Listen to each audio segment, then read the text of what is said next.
What's up, everybody? Welcome to Podcast Now Plus. I'm Alex, and in this video, I want to review Ahsoka episode 1 and 2, and I want to lead that I really liked these episodes, and honestly, I am just as surprised as maybe some of you are. No, I mean, honestly, I've really backed out of Star Wars. Star Wars was my kind of like entire childhood when I turned maybe like 8 or 9 years old, saw episode 3 in theaters, and I've been a diehard, and what Disney has done, I'll just say as a kind of precursor to this video, I'm not pleased with literally at all. Very, very few success stories in the Disney era and many, many things that have upset me greatly. So going into this show, I was thinking, if I swear to God, if you mess up Ahsoka Tano, who's one of my favorite Star Wars characters, I will be very, very upset. So far, so good. I think, and this is actually kind of, well, it's not that odd. Ahsoka might actually be the weakest part of the entire show so far. Now, I like her. I don't think she's like terrible or anything, but I think she has kind of the most flaws or weaknesses so far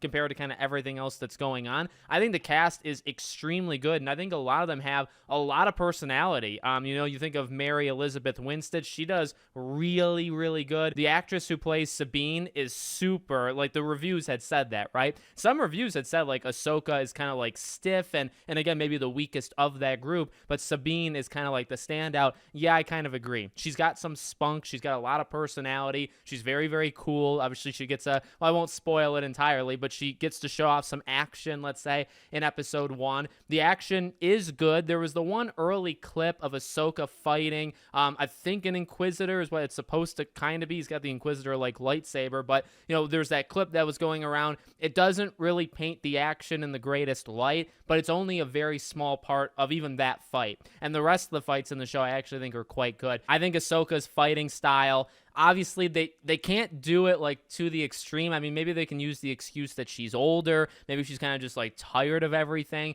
And I'd like to almost give them that excuse for her personality. Rosario Dawson looks the part, and I think overall she does Ahsoka pretty well, but she's it's not a very high energy kind of role here. And I guess when I think of like Rebels, obviously Ahsoka's kind of charisma does take a drop. And you can imagine, again, she's a lot older. She's been through so much. Obviously, her and Anakin and what kind of happened there. Maybe she's a little depressed, right? So like I get why she's like this. But in this show, she's maybe the worst of it, or like the most down, the most very, very reserved. She talks very slow, kind of like this. And she's always, the pace is always a little bit lower. The energy level is very, very low as compared to, I think, the best of Ahsoka, which is when she was, at her height, which is why I'm so excited to eventually see this flashback that they'll have with her and Anakin, because I want to kind of see her have a lot more spunk to her. But beyond that,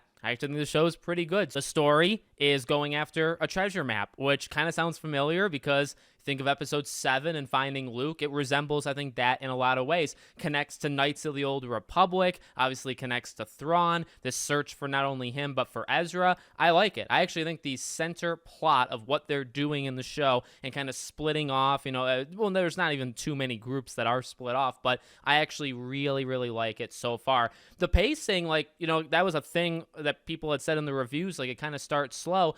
There's some slow moments, but I actually think the slow moments are actually pretty good. A lot of Sabine kind of reflecting on Ezra or kind of just being sad, some kind of character moments. I actually think they do it really, really well. So, and then when there is action, and again, at the end of episode 1, there's quite a bit of action. I really liked it. I think it was far, like when you think of Book of Boba Fett and some of the atrocities that they tried to do in that show and say that it was fine and say that it was good, disgusting. In this, a lot better, so much better, at least so far. I'm even trying to be a little bit reserved, because the more I think about it, the more I actually really do like the first 2 episodes. The casting, I think, is really good across the board. The acting, the charisma for all these characters are good. The plot's good.